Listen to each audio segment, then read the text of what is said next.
Jesus is raging today. These words from Luke don't feel much like the tender shepherd we're used to.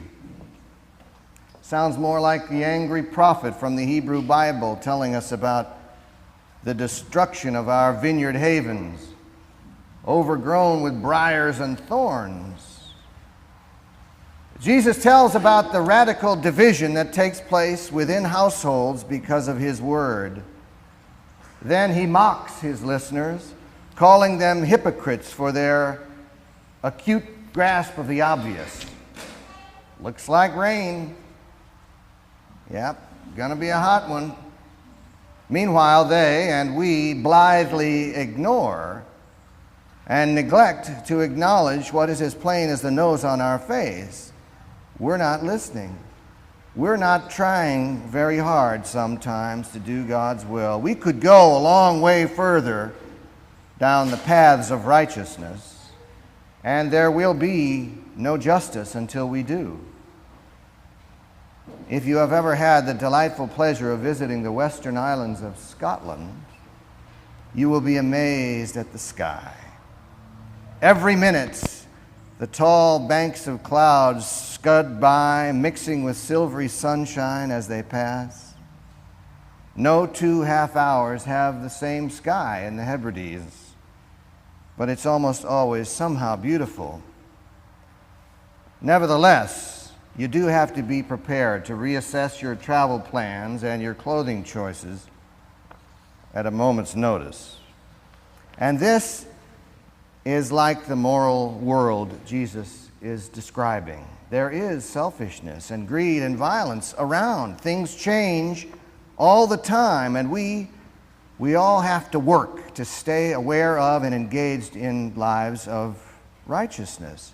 We can't pretend that our Sunday morning prayers are going to just carry us through a week spent in the carnival midway of society.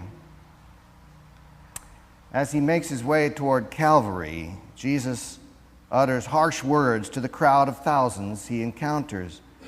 The theologian Audrey West has suggested that it might be clearer to think of Jesus' words this day as a description of the world with him in it, as opposed to a prescription for what we ought to be doing. He's telling us what is, not what we have to do. After all, for thousands of years, the prescription's already been available. We already know. But humankind has mostly failed to take the medicine. Pick up the prescription, don't take the pills. As we heard earlier from Isaiah, God expects justice, but sees bloodshed. God expects righteousness, but hears a cry. And this spiritual medicine is pretty much the same in every religion. It's older than we know, but it's there. Listen to the psalmist today. Give justice to the weak and the orphan. Maintain the rights of the lowly and the destitute. Rescue the weak and the needy. Deliver them from the hand of the wicked. They have neither knowledge nor understanding. They walk around in darkness, and because of this, all the foundations of the earth are shaken. The earth was founded on justice, says the psalmist, and until it is just, its foundations are shaken. And God asks, how long? How long will you judge unjustly and show partiality to the wicked? Selah. Jesus is not here to prescribe. He's here to describe. He tells stories about the kingdom of heaven and the good pleasure of God to give us all that our hearts can imagine or desire. The prescription is as old as the hills, and Jesus, feeling a little antsy as he gets ever closer to the cross, who could blame him, is frustrated with our human refusal to do God's will. But it's vital to remember that these are words of love. God truly longs for our happiness, and God is in perpetual pain at the many ways we hurt. Today, Jesus gives a gloves-off description of what the world will encounter, what we will encounter as we are transformed. There will be division.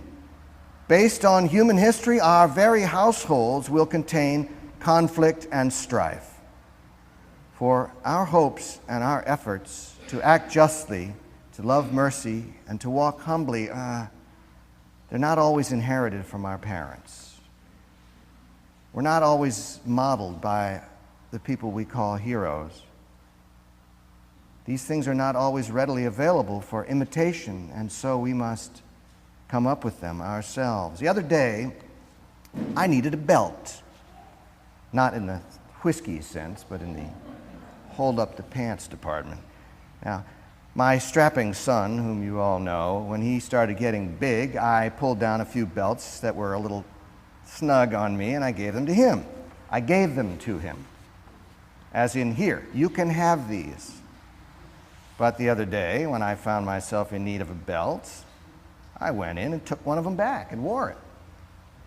Now, when old Jim tried to find that belt, of course, it was gone.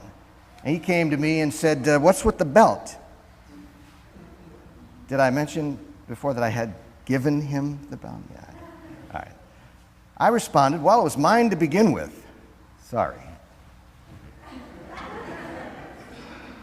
I thank God today and at that moment for the healthy skepticism and independent awareness of my son. Despite my best efforts to make him into my personal disciple, that's not what's happening, and I am grateful.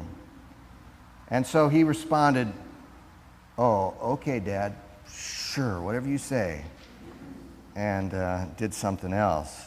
Jesus is telling us, don't pretend things are good out of convenience. Don't maintain habits and systems for the sake of maintaining habits and systems. Honor your elders by getting to know them well enough to decide for yourselves what to perpetuate and what to discard. That's what he's telling us, I think, today. Decide for yourselves. Love them by knowing them well enough to decide what of them you want to replicate, what of them I want to move away from. He calls us hypocrites for pretending we don't have to learn. Continuously reassess and renovate our awarenesses here of the language we use, the things we say, of what's in our national interest, of how we behave towards the people in our households. All these things, our awareness of parental and religious, educational and political frailty.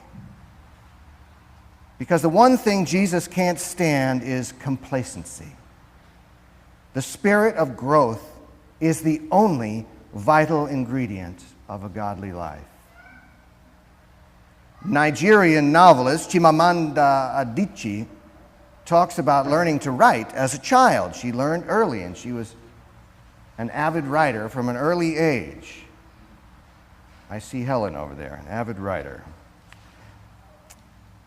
Unfortunately, all she had was British books to read there in Nigeria, and all the characters in the first stories that she wrote were blonde and blue-eyed, and they ate apples and played in the snow and talked a lot about the weather. That's great, but Adichie lived in Nigeria, where very few people are blonde or blue-eyed. There aren't any apples, no snow, and there's no need to talk about the weather. It doesn't change. Adichie's point is that if we are not vigilant, imaginative, and aware ourselves, we will continually find ourselves telling stories that someone else has made up for us. Someone else has crafted for us. And these stories are often to help them keep us under wraps and in control. Jesus knows and insists that his word and his life will propel us into the telling of our own stories, into the taking of our own actions, into the living of our own lives. Many times these lives will make others, especially those with power, uncomfortable, obsolete, even angry.